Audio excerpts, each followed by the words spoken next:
Estimado docente, el siguiente caso clínico es de Flor, una mujer de 40 años que llega a consulta remitida por psiquiatría para acompañamiento psicológico con diagnóstico de psicosis. Ella vive con su esposo, que es 5 años mayor a ella, con su hija de 12 años y tiene un hijo de 17 años, pero no vive con ella.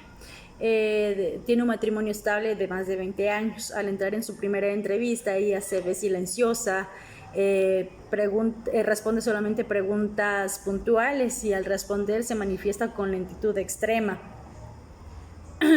El terapeuta empieza a hacer llamados sistemáticos. Después de varias sesiones, la paciente comienza a fluir cada vez más y por consecuencia de esto el psiquiatra disminuye el medicamento.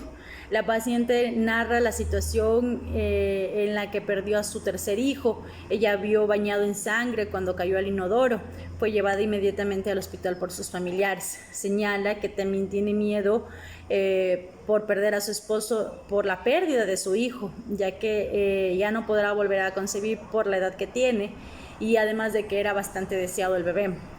También dice tener temor, ya que piensa que lo va a dejar por otras mujeres y que ha presentado situaciones en las que supuestamente mujeres coquetean a su esposo sin encontrar descripción explícita de infidelidad, sino construcciones mentales a partir de las situaciones cotidianas.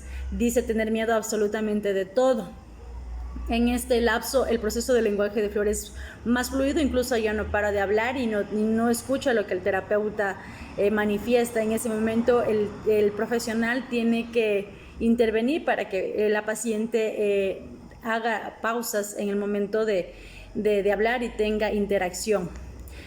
Cada vez que aparece alguna situación estresante, la paciente se dispara al hablar y la interacción comienza a ser más difícil. Ya no habla más de la pérdida de su hijo, sino del temor que tiene de perder a su esposo y también se empieza a preocuparse de las situaciones en la manera en cómo su hija come, en la manera en cómo las vecinas discuten los peligros de la calle o las enfermedades. Prefiere estar encerrada en su casa para evitar estos temores y siempre está estresada porque su vida es demasiado plana.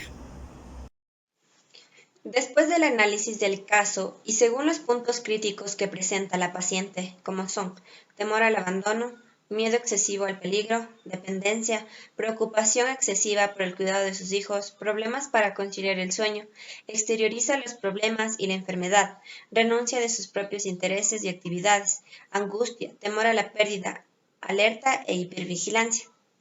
En base al manual del DSM-5 y CIE-10, para este caso se ha diagnosticado un trastorno de estrés postraumático con los siguientes criterios. Criterios de DSM-5: exposición a la muerte, lesión grave o violencia sexual, ya sea real o amenaza, las mismas que se pueden dar en distintas situaciones. Criterios diagnósticos CIE-10. Acorde a la Organización Mundial de la Salud, el estrés postraumático surge como respuesta tardía o diferida a un acontecimiento estresante o a una situación breve o duradera de naturaleza excepcionalmente amenazante o catastrófica.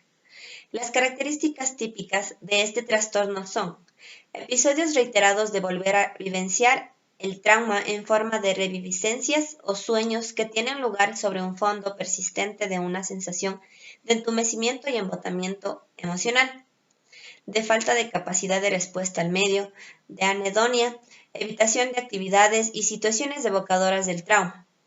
Suelen temerse e incluso evitarse las situaciones que recuerdan o sugieren el trauma. Por lo general, hay un estado de hiperactividad vegetativa con hipervigilancia, un incremento de la reacción de sobresalto e insomnio. El análisis del enfoque, análisis funcional desde el enfoque conductivo-conductual.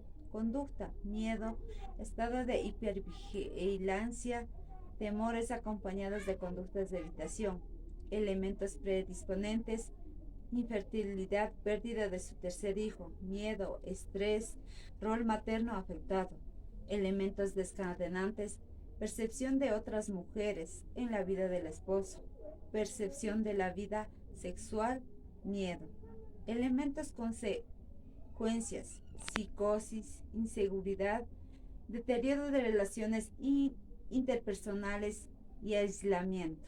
Elementos mantenedores: conflicto de interpersonales, sentimiento de temor, edad, comportamiento del esposo, infertilidad.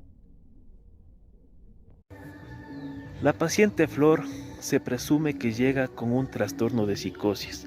Al contarnos ella su historia y realmente sus problemas en el transcurso de toda su vida, tiene los mismos síntomas también que una esquizofrenia. Se deduce también que puede ser un trastorno de ansiedad por su irritabilidad, por su agitación, sus pensamientos no deseados, sus alteraciones.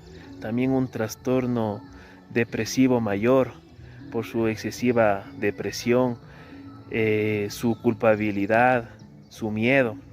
Pero al nosotros tomar el libro de DSM-5 podemos ver que es un estrés postraumático. De esta manera necesitamos una restauración cognitiva y su tratamiento que se empezará hasta unos 30 días. Así podemos ya iniciar con el caso clínico de nuestra querida paciente Flor. Muchas gracias. Al manejar los 3 diagnósticos diferencial, se llega a la conclusión de un descarte de 2 de ellos, para poder llegar a un diagnóstico definitivo. Se descarta como primer punto al trastorno de depresión y la esquizofrenia. Basándonos en el libro DSM-5 y en el DI-10, dado que los signos y síntomas no coinciden con estos trastornos.